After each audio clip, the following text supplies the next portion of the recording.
예배 길잡이를 참고하셔도 됩니다. 구약성경 신명기 5장 6절에서 21절까지입니다. 한 절씩 교독하겠습니다. 제가 먼저 하나님 말씀 읽겠습니다. 나는 너를 애굽 땅에서 종되었던 집에서 인도하여 낸 너희 하나님 여호와로라. 너는 자기를 위하여 새긴 우상을 만들지 말고 이로 하늘에 있는 것이나 아래로 땅에 있는 것이나 땅 밑 물속에 있는 것에 아무 형상이든지 만들지 말며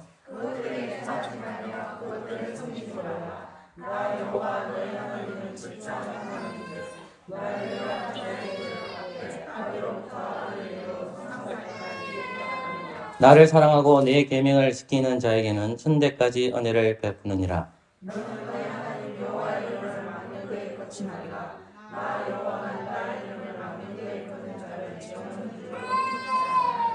여호와 너희 하나님이 내게 명한 대로 안식일을 지켜 거룩하게 하라. 제7일은 너희 하나님 여호와의 안식인즉 너나 내 아들이나 내 딸이나 내 남종이나 내 여종이나 내 소나 내 낙이나 내 모든 육축이나 내 문 안에 용하는 객이라도 아무 이도 하지 말고 내 남종이나 내 여종으로 너같이 안식하게 할지니라.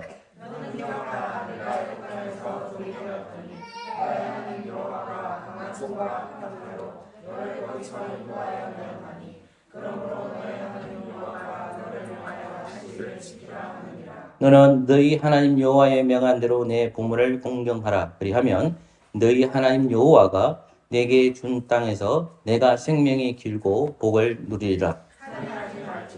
간음하지도 말지니라. 내 이웃에 대하여 거짓 증거하지도 말지니라.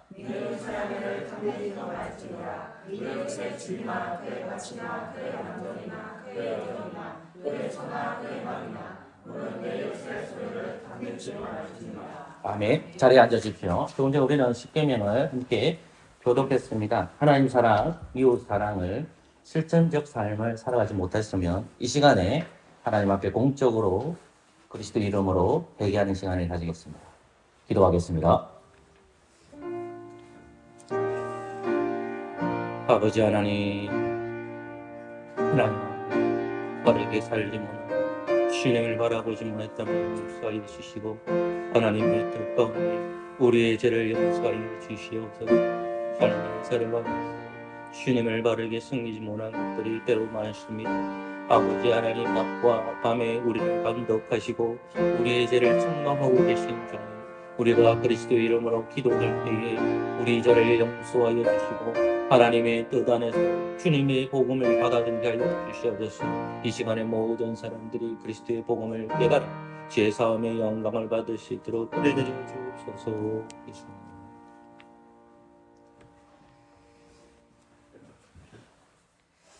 하나님께서는 회개한 자에게 사죄의 말씀을 하십니다.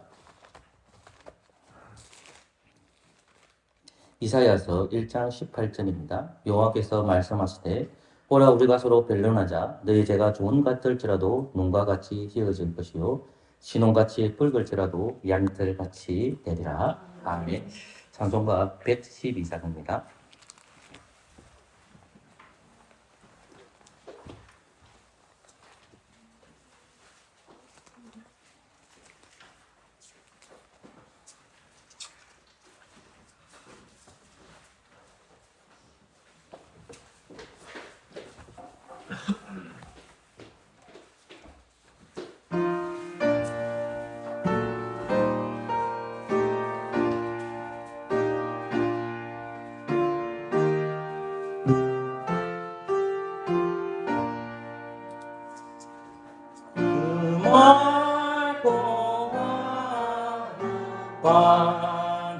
관중에 구천사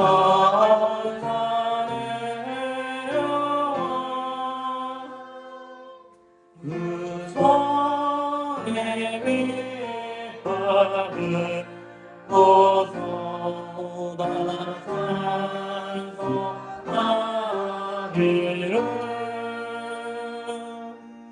영광의 왕이 도시니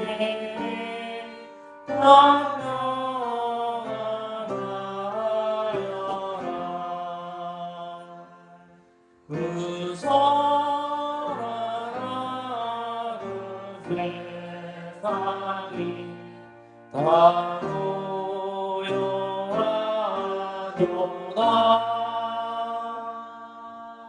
무천사 날개 펴고서 이 땅에 내려와 그때에 우는 노래가 또다시 흘리니 이 슬픈 많은 세상에 환희로 넘치고 온 세상에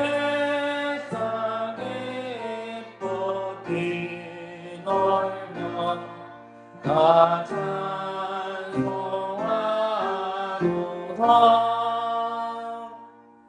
이대로 많은 세상에 진지고 많은 자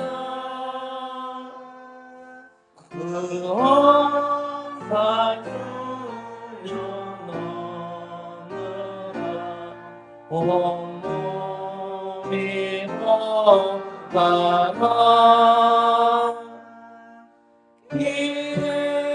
각 세상 솔도와 세속만 가지고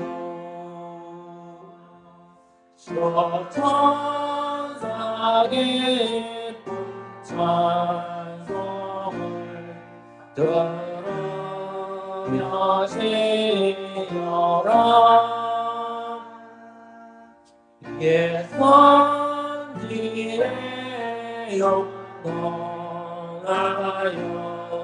그들의 성중에 주 예수 탄생하시니 온 세상 구주라.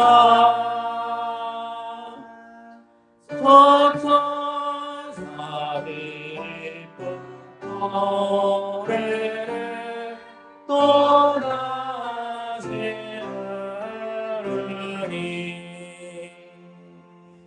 온 세상 사는 사람들 따라가도다.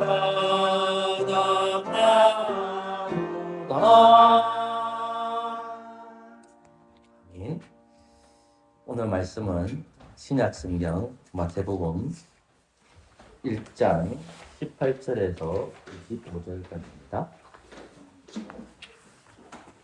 신약성경 마태복음 1장 18절에서 25절까지입니다.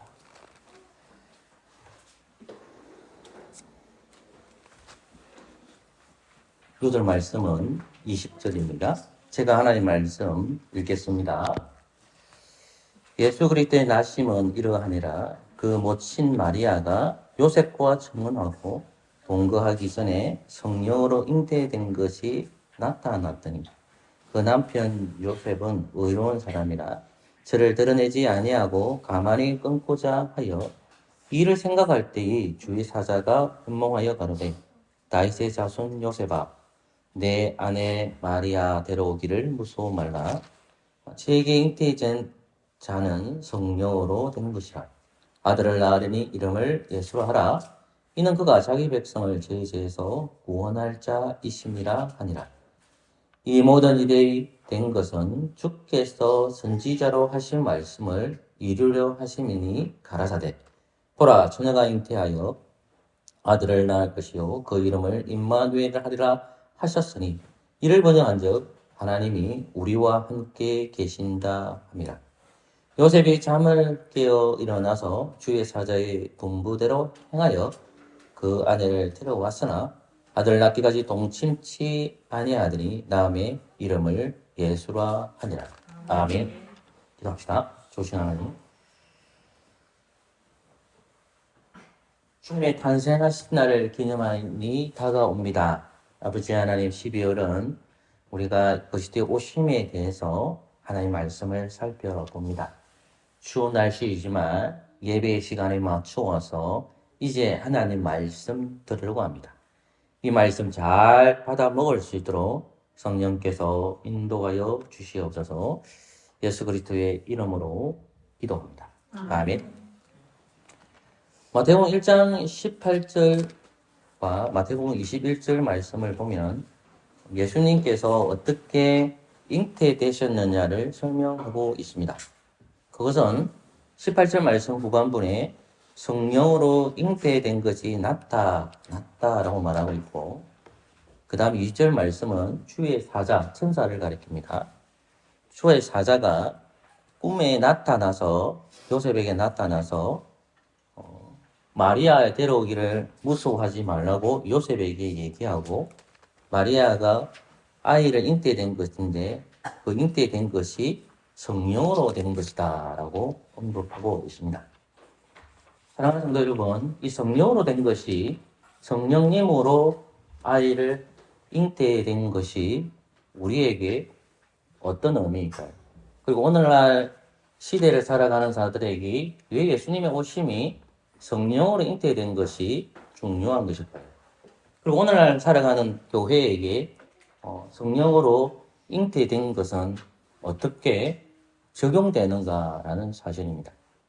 우리는 예수님의 오심에 대해서 성령으로 잉태하신 사실을 통해 우리 또한 이 삶을 살아갈 때에 성령으로 어떻게 잉태되고 태어나는지를 본문 말씀을 보면서 하나씩 깨닫기를 소망합니다.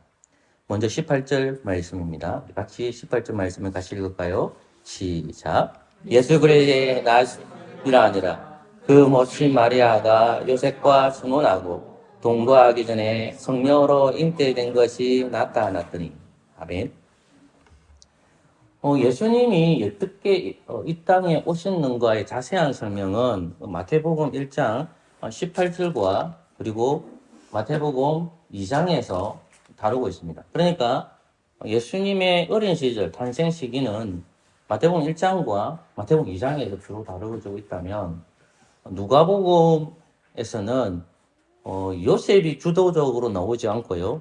누가복음 1장에서는 마리아가 주도적 사역을 감당합니다.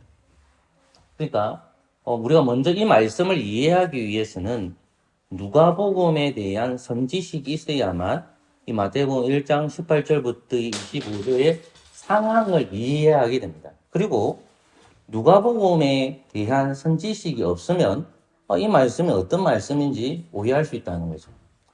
누가복음 1장을 보시면 예수님이 잉태하시기 전에 주의 천사가 나타났는데 그 주의 천사의 이름은 가브리엘 천사입니다. 이 가브리엘 천사가 나타나서 마리아에게 아이가 있을 것이라고 얘기합니다. 그래서 당연히 마리아는 이런 얘기를 할 수밖에 없죠. 그것이 누가복음 1장 34절에 기록되어 있습니다. 마리아가 천사에게 말하되 나는 사내를 알지 못하니 어찌 이 일이 있으리까? 그러자 천사가 35절 말씀에 이렇게 얘기합니다. 천사가 대답하여 가라되 성령이 내게 임하시고, 이 내게 임한다는 것은 마리아에게 임하시고 지극히 높으신 이 능력이 너를 덮으시리니 이러므로 나실 바 거룩한 자는 하나님의 아들이라 이끌리라 했습니다. 아멘.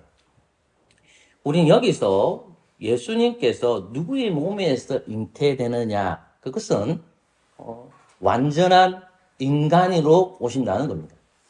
그리고 마리아는 완전한 신이 아닙니다. 마리아는 우리처럼 동일하게 완전한 인간이고 죄인입니다. 이 죄인의 인간에게 마리아의 몸에 누가 태어나느냐? 예수님이 태어난다는 사실입니다.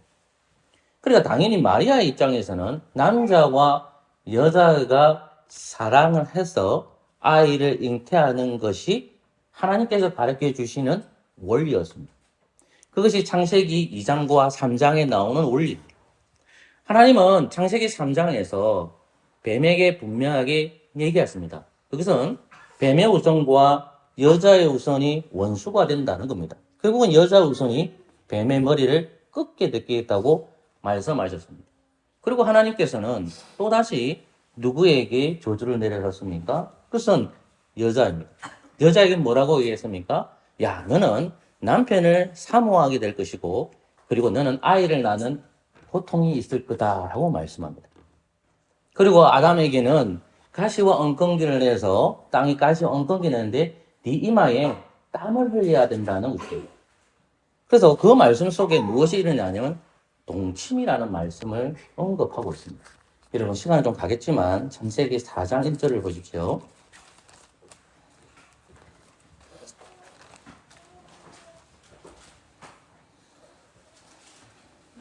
창세기 4장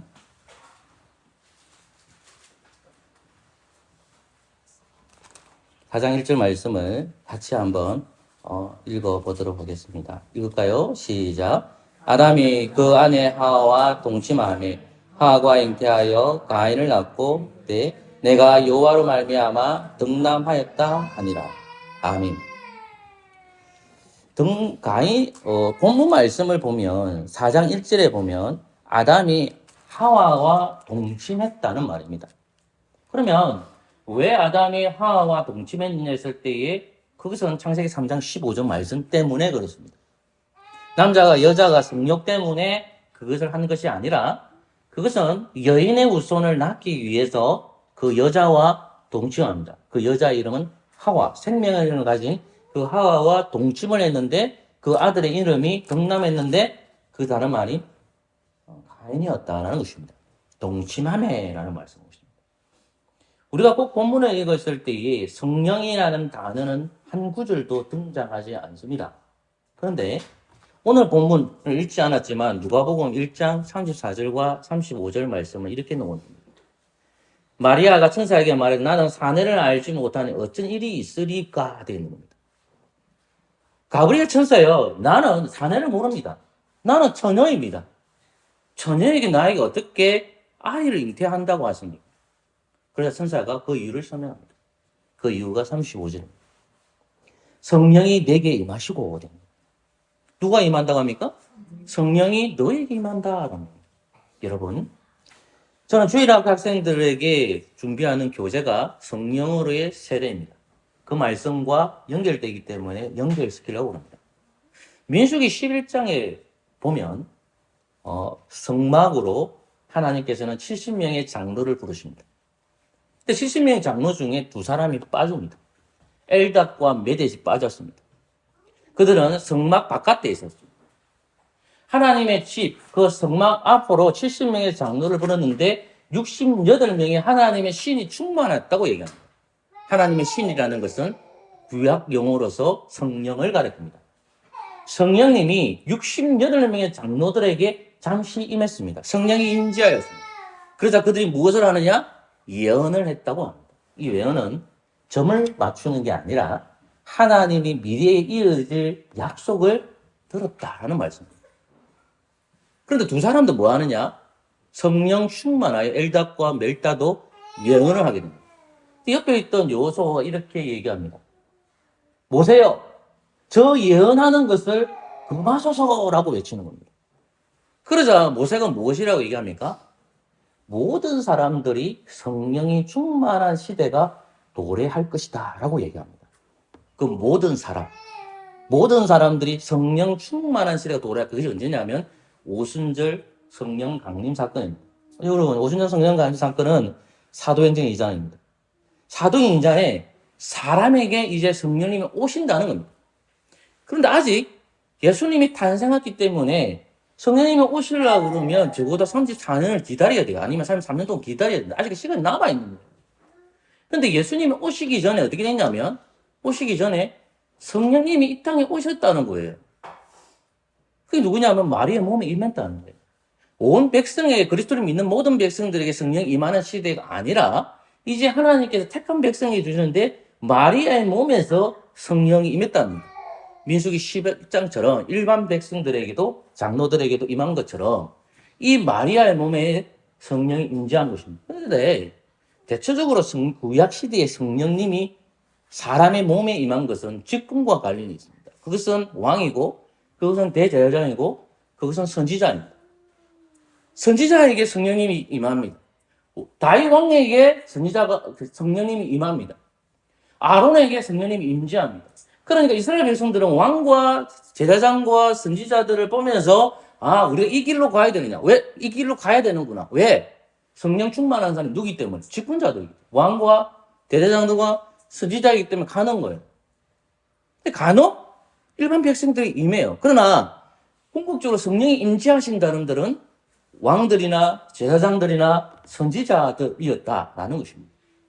그러니까 마리아의 입장에서 지금 천사가 말하는 것은 엄청난 충격적인 이해예요. 무슨 말이냐? 1장 35절에서 천사가 대답하여 가로되 성령이 내게 임하시고 되어 있는 거예요. 죄인된 나의 몸에 성령님이 임재하신다는 거예요. 내 안에 성령님이 오신다는 거예요. 성령님이 오셔서 누구를 잉태케 하신다는 말입니까? 예수 그리스도를 잉태케 하신다는 거예요. 자, 생각해 보세요. 자, 그러면 하나님은 여자가 아닙니다. 하나님은 우리 뭐라고 부릅니까? 성부라고 합니다. 그죠? 그러면 성부이신 그 하나님께서 이 땅에 아들이신 예수 그리스도를 보내주시는데 여자를 취하는 거예요. 여자를 누구 취했습니까? 마리아를. 마리아가 전체 교회를 상징합니다. 그 마리아의 몸에서 누가 나오는 겁니까? 아들이 나와요. 근데 아들이 노도록 하는 사역이 누가 하시는 거죠? 성령의 사역이다. 그러니까 하나님께서는 성부이신 분이 나오고 성자이신 예수님은 어디로 가야 돼요? 여자의 몸으로 들어가야 돼요. 그러면 여자의 몸으로 들어가는데 누가 그 사역을 감당한다? 성령께서 감당하신다. 성부, 성자, 성령. 삼위일체 하나님이 동시다발적으로 나타난다는 말입니다. 그러니까 왜 그러면 예수 그리스도께서는 성령으로 잉태되어야 되느냐? 그 이유는 간단합니다. 왜 그럴까요? 이 땅에 다 물리적으로 인간은 다 죄를 가지고 태어납니다. 그러면 죄를 가지고 태어나지 않게 하기 위해서 거룩한 양, 대속제물이 되어주시기 위해서는 예수님은 남자를 모르기 때문에 남자를 모르는 그 여자의 몸에 태어나야만 성령으로 태어나야만 무엇을 가지지 않습니까? 죄를 가지지를 않는다라는 말씀입니다. 그러나 마리아 입장에서는 이거는 굉장히 충격적인 사건입니다. 성령이 어디 계신다? 네 안에 있다. 성령이 마리아야 너의 몸에 임한다 이 말입니다. 우리는 이것을 어떻게 받아들일지 모르지만 구약 본문을 이해하시는 분들은 성령님은 사람들에게 임할 때 직분자들에게 임하고 간혹 장로들에게 임했는데 그리고 하나님의 건물 성전이나 성막에 임재하셨는데 이제는 자신의 몸에 임한다는 거예요. 누구의 몸에요? 마리아의 몸에 임한다는 것입니다. 이 사실을 마리아만 알고 있습니다. 남편이 될 사람 요셉은 모릅니다. 우리는 이제 이런 문화가 거의 없지만 예전에는 결혼하기 전에 이미 이제 혼인을 해놓고 이제 나중에 결혼을 할 거죠. 그러니까 요셉과 마리아가 이 사람들이 결혼할 사람으로 날짜는 잡아놓은 거예요. 그러니까 아직까지 결혼을 안 했어, 모든 사람이 보는 앞에서. 근데 마태복음은 뭐냐면, 마태복음 1장 18절부터 우리가 읽었던 25절까지는 요셉이 아무것도 모르는 거예요, 지금. 그러니까, 자, 18절 말씀, 19절 말씀 한 번만 더 읽읍시다. 1장 18절, 19절. 시작. 예수 그의 때의 나심은 이러하니라. 그 모친 마리아가 요셉과 청혼하고 동거하기 전에 성령으로 잉태된 것이 나타나더니 그 남편 요셉은 의로운 사람이라 저를 드러내지 아니하고 아멘. 자 보십시오. 가만히 끊고자 하여라고 했습니다. 자, 하나님의 계획을 의로운 사람이라는 것은 하나님의 말씀을 잘 지키는 사람이었다는 거예요. 누가요? 요셉이. 그러니까 이 양반이 하나님의 말씀에 따라서 움직이는 사람이기 때문에 이 여자에 대해 평가를 하지 아니하고 이제 가만히 끊으려고 해요. 이거 신학적 설명 더 깊이 안 합니다, 제가. 끊고자 해요. 끊고자 하니까 누가 입장이 곤란하게 되냐면 하나님의 계획에 차질이 있는 거예요. 그 하나님께 누구를 보내시는 겁니까? 그게 천사를 보내는 거예요. 자, 하나님의 계획을 요셉은 몰라요. 누구만 들었기 때문에? 마리아가 들었기 때문에.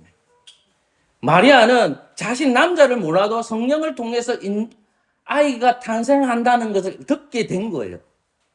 이해되셨죠? 그러니까 마리아는 누구와 사실 동침한 거예요. 엄밀히 따지면. 하나님과 동침이에요. 하나님과 동침한 거예요. 이해되셨죠? 그런데 이 사실을 모르니까 가만히 끊으려고 하는데 이제 어떻게 되냐면 다윗의 자손으로 와야 되잖아요. 요셉의 족보로 와야 된단 말입니다. 다윗의 족보로 와야 되니까 이제 주의 천사가 누구한테 나타나냐면 요셉에게 임하시는 겁니다. 그것이 20절 말씀. 다시 읽어볼까요? 시작. 이 일을 생각할 때에 주의 사자가 현몽하여 가라되 다윗의 자손 요셉아 내 아내 마리아 데려오기를 무서워 말라. 저에게 잉태된 자는 아멘. 마리아도 들었습니다. 야, 네가 임시된 것은 네가 10개월 동안 잉태된 것은 남자가 한 것이 아니라 하나님 아버지께서 성령으로 성자이신 예수 그리스도를 잉태하신 것이야. 마리아에게만 뭘 가르쳐줬죠? 비밀을 가르쳐준 거예요. 그래서 남편이 오해하지 않도록 의로운 요셉에게 천사가 가서 얘기해 주는 거예요. 야, 그것은 성령으로 잉태된 거야. 무서워하지 말라는 거예요. 저에게 잉태된 자는, 저라는 것은 마리아를 가르칩니다. 마리아에게 잉태된 것은 성령으로 된 것이에요. 마리아 뱃속에 있는 저분은 성령으로 잉태된 것이야. 이렇게 딱 얘기하고 있는 거예요. 자, 그리고 나서 이제 21절 말씀을 다시 한번 읽어줍니다. 같이 읽을까요? 시작. 아들을 낳으니 이름을 예수하라. 이는 그가 자기 백성을 저희 죄에서 구원할 자이심이라 하니라. 아멘. 천사가 나타나서 요셉에게 오해를 풀어주고 있습니다. 그리고 나서 아들을 낳으니 뭐라고 합니까? 이름을 예수라 하랍니다. 뱃속에 있는 분의 이름을 가르쳐 줍니다. 그 이름은 뭡니까? 예수. 예수라는 뜻을 하긴 했죠. 그가 자기 백성을 저희 죄에서 뭐한다? 구원할 자. 야, 요셉아, 너희들이 그 기다렸던 죄와 비참함이 있지 않느냐? 아담을 통해서 모든 백성들이 싫든 좋든 간에 다 죄를 가지고 태어난다. 이 땅에 태어난 모든 사람들은 다 죄인이야. 원죄를 가지고 태어나. 선한 사람이 아무도 없어. 다 죄인이야. 원죄 아래서 태어난 모든 사람들은 자본죄를 저지려. 다 죄인이라는 거예요. 그런데 이 죄의 문제를 해결하기 위해서 구약시대부터 약속하셨던 그 메시아, 창세기 3장 15절에 말했던 그 여인의 우선, 그리고 선지자들이 그렇게 외쳤던 그 메시아가 드디어 온다는 거예요. 근데 그 사람이 이름이 예수다. 예수라는 이름 자체가 계시죠? 그게 뭐냐면 너희 죄에서 뭐 할 자다? 구원할 자다라는 거예요. 원죄와 자본죄에서 해결시킬 그 분이, 너희들의 비참함을 해결해 줄 수 있는 그분이, 구약에서 약속됐던 그분이 오는 거예요. 그러니까 생각해 보세요. 약속 없이 오신 것이 아니라 예수님은 어떻게 하신 거예요? 하나님의 약속대로 오는 거예요. 갑자기 진공 상태에서 예수님 오신 것이 아니에요. 하나님의 약속이 흔들리지 않고 구약의 모든 약속을 해서 드디어 그 예수님께서 여인의 몸에서 태어나는데, 그 여인의 몸에 태어난 그분은 성령으로 잉태된 거야. 성령으로 잉태된 거야. 그리고 너희 죄를 짊어지고 가야 할 그 예수로 온다는 것을 천사가 가르쳐주고 있습니다. 자, 우리 22절 말씀과 23절 말씀 읽어볼까요? 시작. 이 모든 일에 된 것은 주께서 선지자로 하신 말씀을 이리로 하심이니 가라사대. 보라, 처녀가 잉태하여 아들을 낳을 것이요 그 이름을 임마누엘 하리라 하셨으니 이름을 번역한즉 하나님이 우리와 함께 계신다. 아멘. 여러분, 이 말씀은 천사가 구약의 본문을 인용하고 있는 거예요. 그러면 구약 본문 어디냐? 이사야서 7장입니다. 이사야서 7장 14절 말씀에 이런 말씀이 나옵니다. 그러므로 주께서 친히 징조로 너희에게 주실 것이라. 보라, 처녀가 잉태하여 아들을 낳을 것이요 그 이름을 임마누엘이라 하리라 되어 있습니다. 이사야의 인물은 주전 8세기에서 주전 7세기 동안 활동한 사람입니다. 이 사람은 궁중에서 활동하는 선지자였습니다. 이 말씀은 유다 사람들에게 주신 말씀입니다. 특별히 히스기야 앞에 아하스라는 왕이 있습니다. 그것까지 설명 안 할게요. 그 아하스 시대 때에 주신 말씀입니다. 왜냐하면 대적들이 침입해 왔는데 북이스라엘 베가와 연합을 해가지고 이스라엘을 확 몰아붙이는 거예요. 에브라임 산지까지 내려와 있단 말입니다.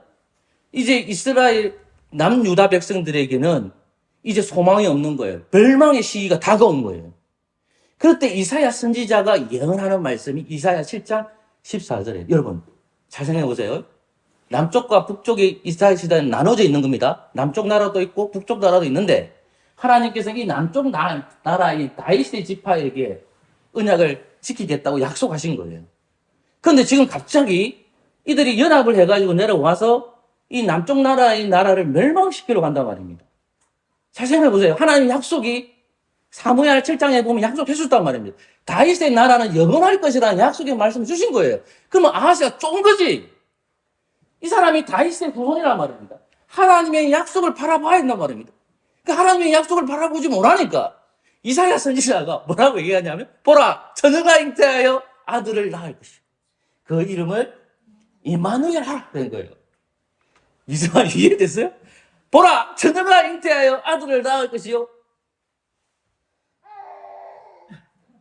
까보스트. 그 이름을 임마누엘 하라 되어 있는 거예요. 그러니까 이런 시기에 이사야 선지자가 처녀가 잉태하여 아들을 낳을 것이라는 이 당시에 처녀가 요 단어는 제가 해석 안 합니다. 복잡해지기 때문에 아들을 낳을 거예요. 그 당대 누구냐 하면 히스기야를 가리켜요. 근데 이 히스기야는 궁극적으로 누굴까요? 예수님을 가리켜요.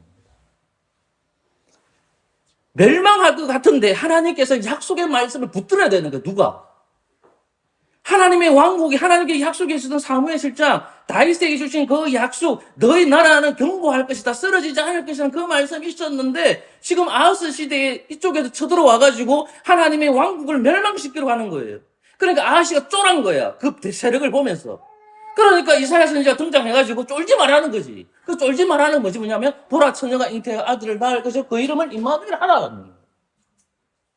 하나님께서 이 나라를 살려주신다는 거예요. 근데 이 말씀이 누가 지금 인용하고 있냐면 이제 의로운 요셉에게 나타나가지고 야 성령으로 잉태된 것이야. 그 사람 이름은 예수님이야. 근데 하나 그 예수님이 언제 오실 거라고 약속하되 선지자들에게 약속한 거야. 언제? 주전 8세기와 7세기 활성하셨던 그 이사야 선지자에게 말씀하셨던 그 메시아가 드디어 온다는 거예요. 잘 생각해보세요. 이걸 제가 왜 적용시킬까요? 이스라엘은 지금 당대에는 누구에게 핍박을 받을까요? 누구겠습니까? 로마입니다. 로마가 핍박하고 있는 거예요. 로마가 핍박받고 있는 거예요. 그래서 이 출신인들은 유대인들이에요. 유대인들은 누굴 기다리냐면 다윗과 같은 위대한 왕을 기다리고 있는 거예요. 그런데 가브리엘 천사가 지금 이사야 예언을 말씀하시면서 너희들은 고작 이 로마로부터 해방을 그러느냐? 그러나 로마가 너희에게 해방을 주는 것이 아니라 이 예수라는 분이 오셔서 너희들을 구원해 주신다는 말씀입니다. 그 말씀이 보라 처녀가 잉태하여 아들을 낳는다라는 겁니다. 구약에서 약속했던 그분이 드디어 뭐 했단 말입니까? 왔다라는 것이죠.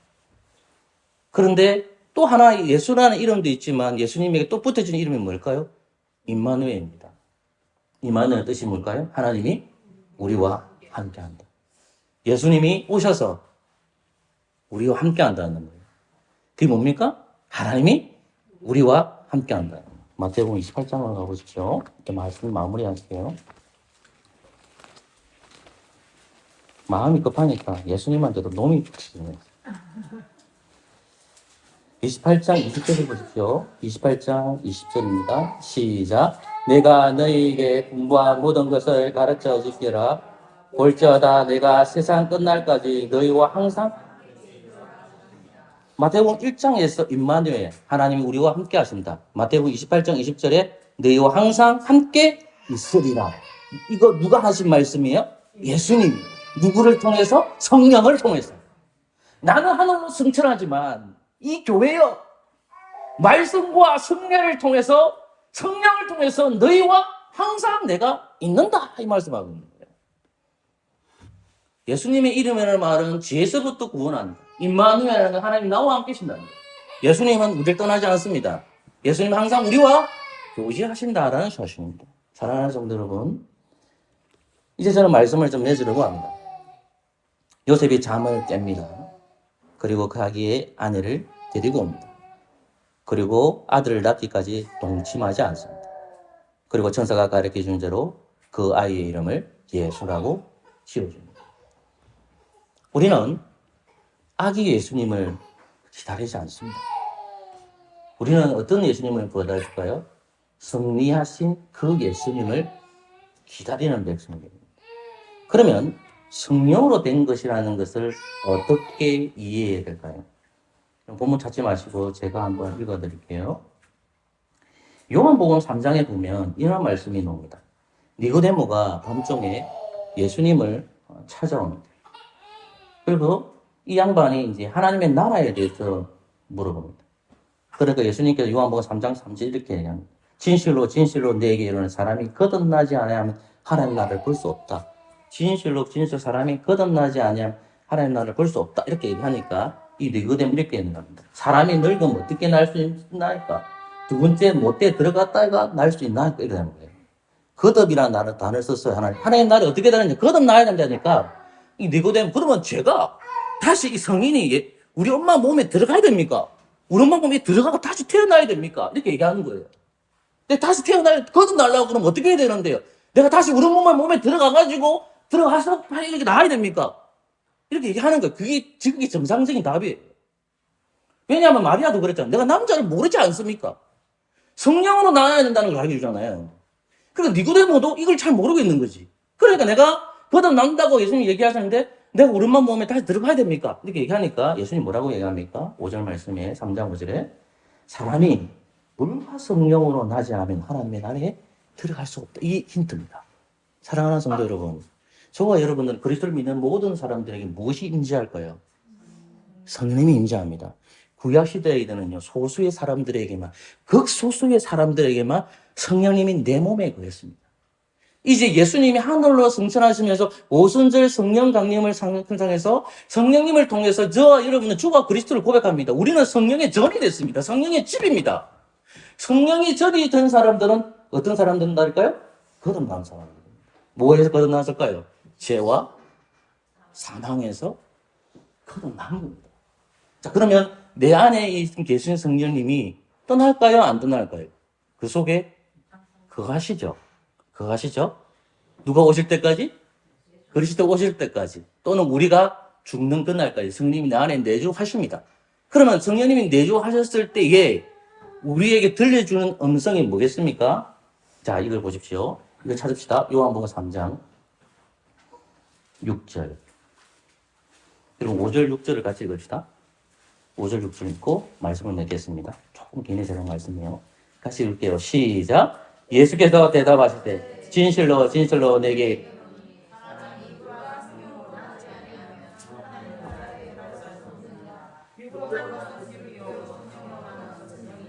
아멘.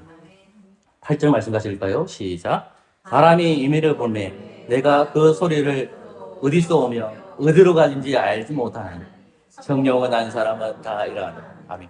저와 여러분들의 성령의 사람입니까? 우리는 8절 말씀. 성령의 사람이라는 말은 거듭난 사람입니다. 우리는 항상 거듭나야 됩니다. 말씀을 통해서 거듭나야 되죠? 근데 8절 말씀 이렇게 되어 있습니다. 바람이 임의를 보매 내가 그 소리를 들어도 어디서 오면 되어 있죠? 바람이라는 것은 앞 뒤에 나오는 성령과 연결되는 거예요. 여러분들이 내 안에 성령님이 거하신다는 것을 예수님이 가르쳐 주는 거예요. 니고데모한테. 바람이 임의를 불매 너가 무슨 소리 듣고? 뭐 됐죠? 소리를 듣는 거예요. 소리가 뭘까요? 소리가 뭐겠습니까? 예, 틀렸습니다. 소리가 말씀입니다. 바람이 임의를 불매 바람이 불잖아. 그게 뭘 듣는 거예요? 소리를 듣잖아. 자, 우리 속에 성령님 계시죠? 성령님 계시죠? 여러분 속에 성령님 계셔요. 저 속에도 계셔요. 성령님은 우리가 소유할 수가 없어요. 성령님이 우리의 주인이지, 우리가 성령님의 주인이 될 수가 없어요. 성령을 마음대로 쏟아주고 못한단 말입니다. 이단이에요, 그거는요. 뭐냐? 바람이 이민을 보면 그 소리를 들으면 가르쳐 준 거예요. 야, 성령님이 거하시니 어떻게 하는지 아니? 말씀을 들으라는 거예요. 너 속에 성령님이 거하시지? 네가 거듭나지? 말씀을 들어라. 이 말이에요. 말씀을 들으라는 거예요. 우리는 아기 예수님을 기다리지 않는다고 했습니다. 부활해서 성전에서 승리하신 그 예수님이 이 땅에 오실 것입니다. 그렇다면 우리 안에 성령님이 거하신다면 우리는 그 왕이신 예수님을 기다려야 돼요. 무슨 소리를 들으면서요? 말씀의 소리를 들어야 됩니다. 그게 설교가 겁니다. 그게 여러분들이 개인적으로 묵상하는 성경 읽기입니다. 그러므로 말씀을 듣지 아니하고 성경을 읽지 아니하면 어떻게 될까요? 성령의 소리를 듣지 않는 겁니다. 그러니 말씀을 들으십시오. 그리고 누구를 사모해야 됩니까? 예수님 오실 것을 소망하는 저와 여러분 되시기를 소망합니다. 아멘. 찬송가 104번입니다.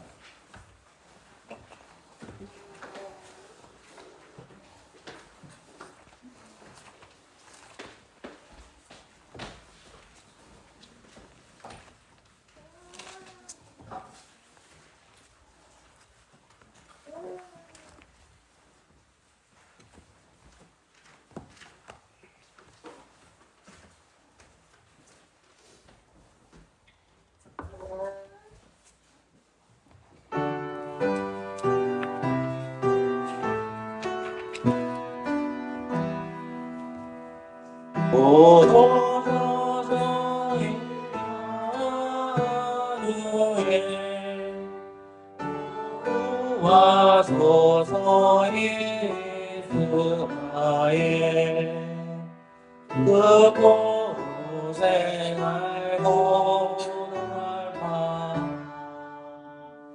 메시아의 가리다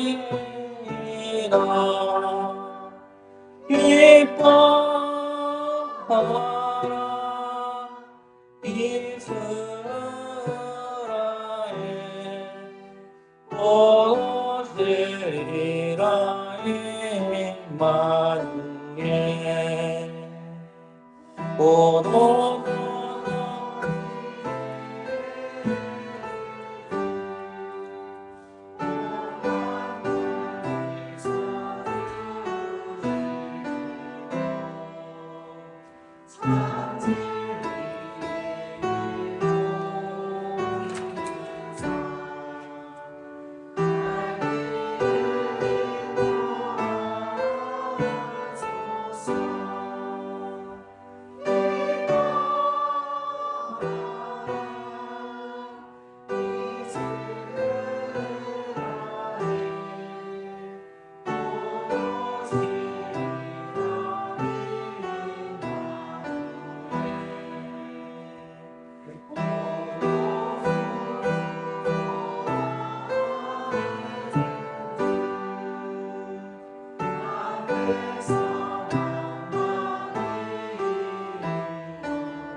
등장 받으신 분들은 그 자리에서 일어나 주십시오.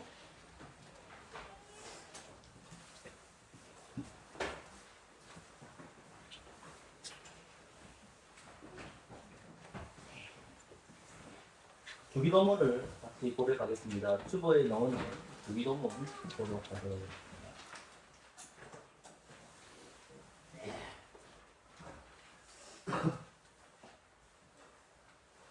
예, 같이 읽겠습니다. 하늘에 계신 우리 아버지여, 이름이 거룩함을 받으시오며 너를 하나님하시며 뜻이 하늘에서 이루어진 것 같이 하늘에서 이루어지이다. 오늘 우리에게 일용할 양식을 주시옵고 우리가 우리에게 죄 지은 자를 사하여 준 것 같이 우리 죄를 사하여 주시옵고 우리를 시험에 들게 하지 마시옵고 다만 악에서 구하시옵소서. 나라와 권세와 영광이 아버지께 영원히 싸움나이다. 아멘. 승산 말씀입니다. 마태복음 28장 19절 20절입니다. 마태복음 28장 19절 20절 말씀을 함께 읽도록 하겠습니다. 앞에서 읽겠습니다. 그러므로 너희는 가서 모든 족속으로 제자를 삼아 아버지와 아들과 성령의 이름으로 세례를 주고 내가 너희에게 분부한 모든 것을 가르쳐 지키게 하라. 올지어다 내가 세상 끝날까지 너희와 항상 함께 있으리라 하시니라. 아멘. 예수님께서는 부활하시고 나서 모여있는 제자들, 조금 더 정확하게 얘기하면 사도들에게 말씀하십니다. 이 말씀은 제자를 삼으라는 것도 맞지만 조금 더 포괄적으로 얘기하면 교회 건설입니다. 교회 건설은 말씀과 성례를 세우라는 겁니다. 주님께서 배우신 것을 사도들이 가르칩니다. 주님께서 배운 것을 사도들이 세례를 합니다. 그리고 예수님이 공생의 때에 성찬을 가르쳤습니다. 그러므로 우리는 이 시간에 눈에 보이는 말씀을 가르칩니다. 뜻과 포도주입니다. 뜻은 예수님의 몸을 가리키고 포도주는 예수님의 피를 가리킵니다. 우리는 성령님을 통해서 영적 인짓을 주장합니다. 예수님은 어디 계시느냐? 하늘에 계십니다. 성령님은 어디 계십니까? 우리 안에 거하시고 이곳에 계십니다. 아버지 하나님은 어느 곳에서 다 계십니다. 성령 하나님께서는 성자이신 그리스도와 연합해 주십니다. 우리는 성령을 통해서 그리스도의 찢어지는 것을 확인합니다. 그것이 뜻입니다. 그리고 그리스도께서 자신의 피 흘림을 통해서 우리를 구원해 주셨다는 것을 보도들을 통해서 확인합니다. 여러분의 믿음이 성숙되어 가지고 성찬을 받는 사람들은 세례교인이 됩니다. 그것은 단단한 식물을 묻습니다. 단단한 식물을 묻는다는 것은 단단하지 못한 식물을 묻는 성도들보다 더 나은 믿음을 가지고 있어야 됩니다. 시련과 고통이 온다 하더라도 주님을 바라보는 저와 여러분 되시기를 소망합니다. 아멘.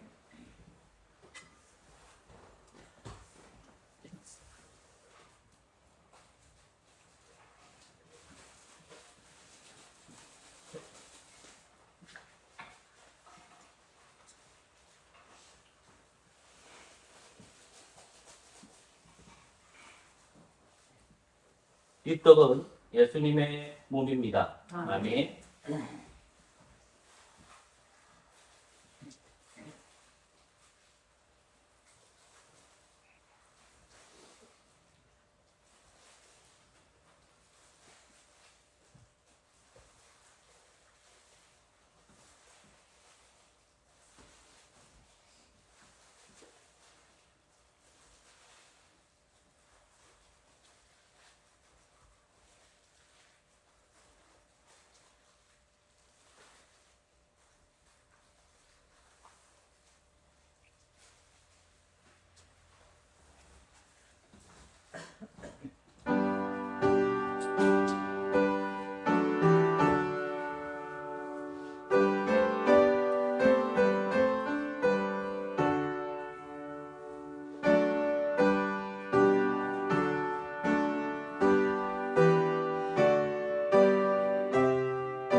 떡을 못 받으실 분이 있습니까?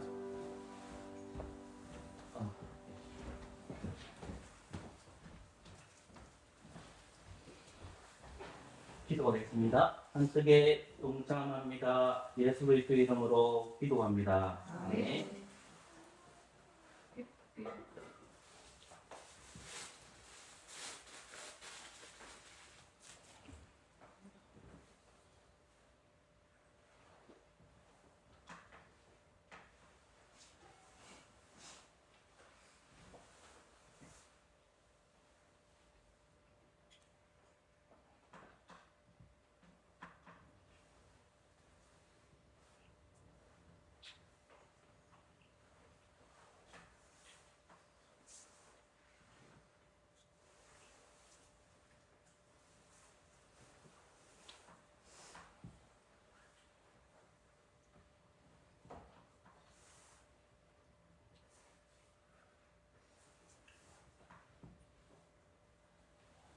이 포도주는 예수님의 피입니다. 아멘.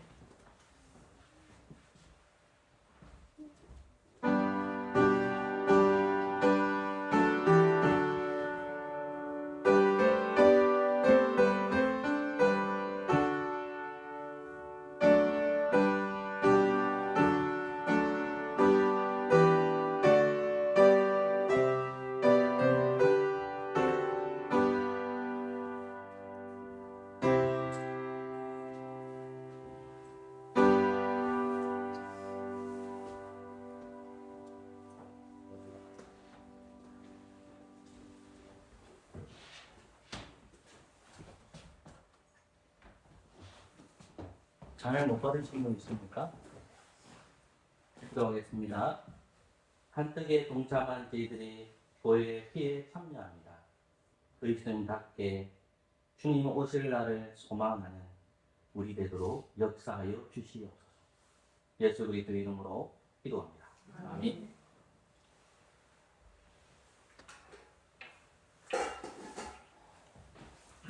사송가 하겠습니다. 283장을 부름으로 준비하신 주제 인도하도록 하겠습니다.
맡깁니다. 온유한 주의 환상 듣고서 죄인은 와서 죄인 많으며 성도는 함께 찬양하여서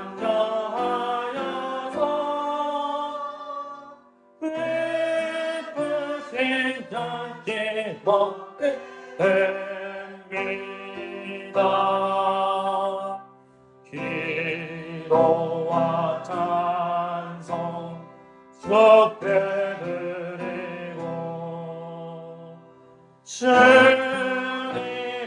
것과 쌍을 받으니 내 맘에 들려 들어서서 주 말씀 따라 살게 하소서.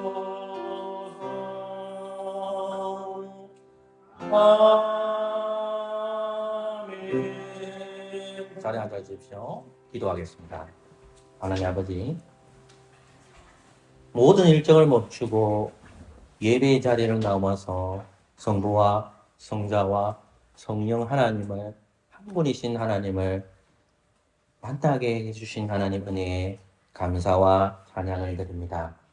하나님 앞에 찬양하고 우리의 신앙 고백을 하고 언약의 말씀을 읽으며 또한 하나님의 말씀을 저희들이 들었습니다.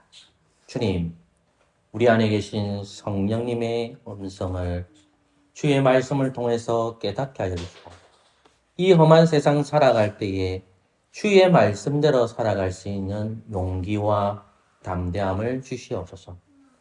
공무원이고 직장생활하고 학교 다니고 집에서 일하고 그리고 목회자로서 하나님의 뜻 가운데에 한 마음과 한 일치가 되게 하여 주셔서 세상을 이길 수 있는 힘과 담대함을 성령님을 통해서 알게 하여 주시고 말씀대로 살아가는 파소교회 되기를 소망합니다. 우리 손은식 선생님 붙들어 주시옵소서. 아버지 하나님, 죽음과 삶의 자리에 있습니다. 이제 마지막 자리에 다가왔습니다. 아버지 하나님, 딸들이 전하는 복음을 잘 받아들여서 예수님을 영접하는 놀라운 기적이 임하게 하여 주시옵소서. 우리가 또 찾아갑니다.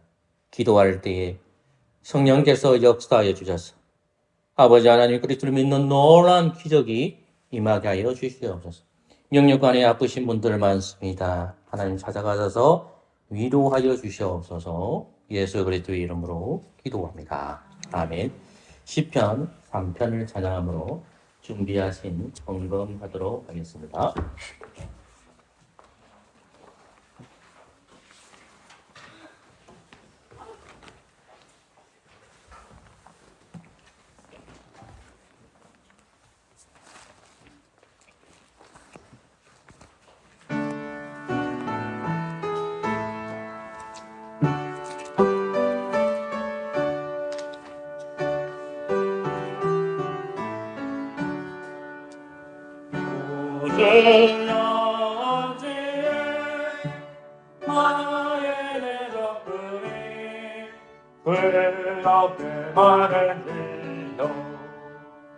나를 대적하여 일어나지는 자 찬양고 만섭니다.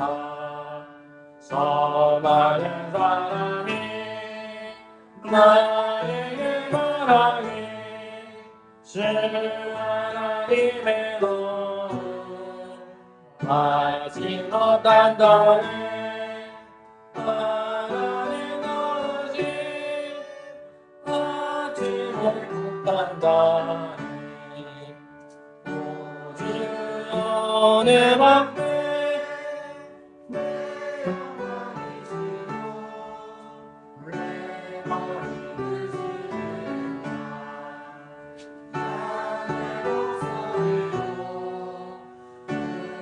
지저분이 삼삼삼나봐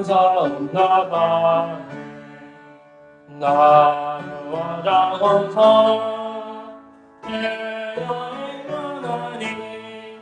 주날부터 셈이라 나무와 장원성 내여행하니 주날부터 셈이라 천만인 나에게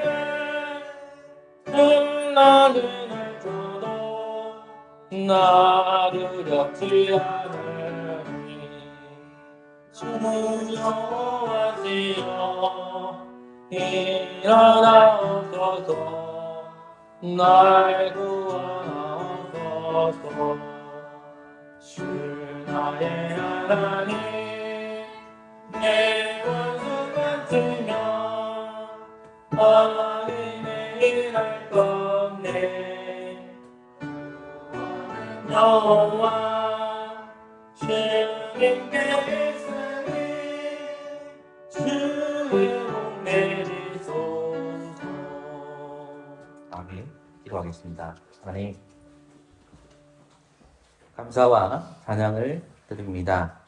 빈손으로 오지 아니하고 하나님 앞에 11정금과 감사헌금과 주일헌금과 또 목적에 따른 헌금을 주님 앞에 드립니다. 모든 것이 감사하여 이것을 드리오니 주님 받아주시옵소서. 우리들 가운데 형편이 어려우신 분들이 있습니다. 아버지 하나님, 교회가 잘 돌볼 수 있는 은혜를 허락하여 주시고 또 재정을 맡으신 분들이 누가 구제의 대상인지를 정확하게 판단할 수 있는 지혜 또한 허락하여 주옵소서. 한 사람도 궁핍하지 않도록 일용할 양식을 채워주시고 모든 것에 만족하며 살아가는 저희들 되도록 역사하여 주시옵소서. 모든 것에 하나님이 주인이라는 것을 이 헌금을 통해서 고백하기를 소망합니다. 예수 그리스도 이름으로 기도합니다. 아멘. 다 같이 일어나서 주님 다시 오실 때까지 기도하겠습니다.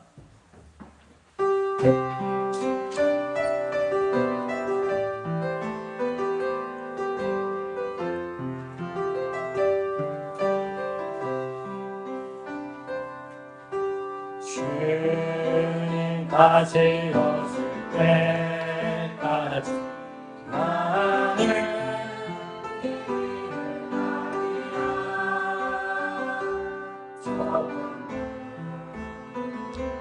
좁은 길 나의 십자가 지고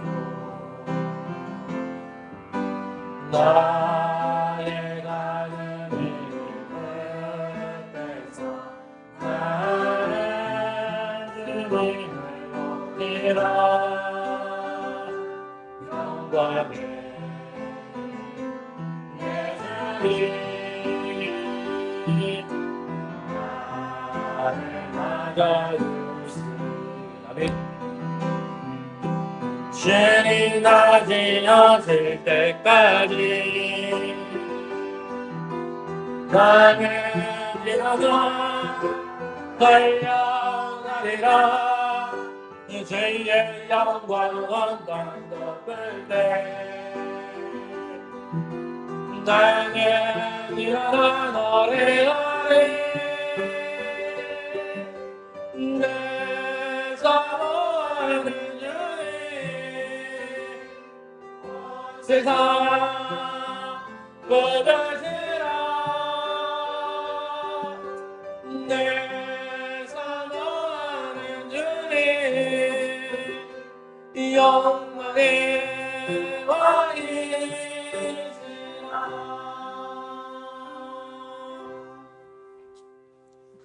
주 예수 그리스도의 은혜와 하나님의 사랑과 성령의 교통하심이 너희 무리와 함께 있을지어다.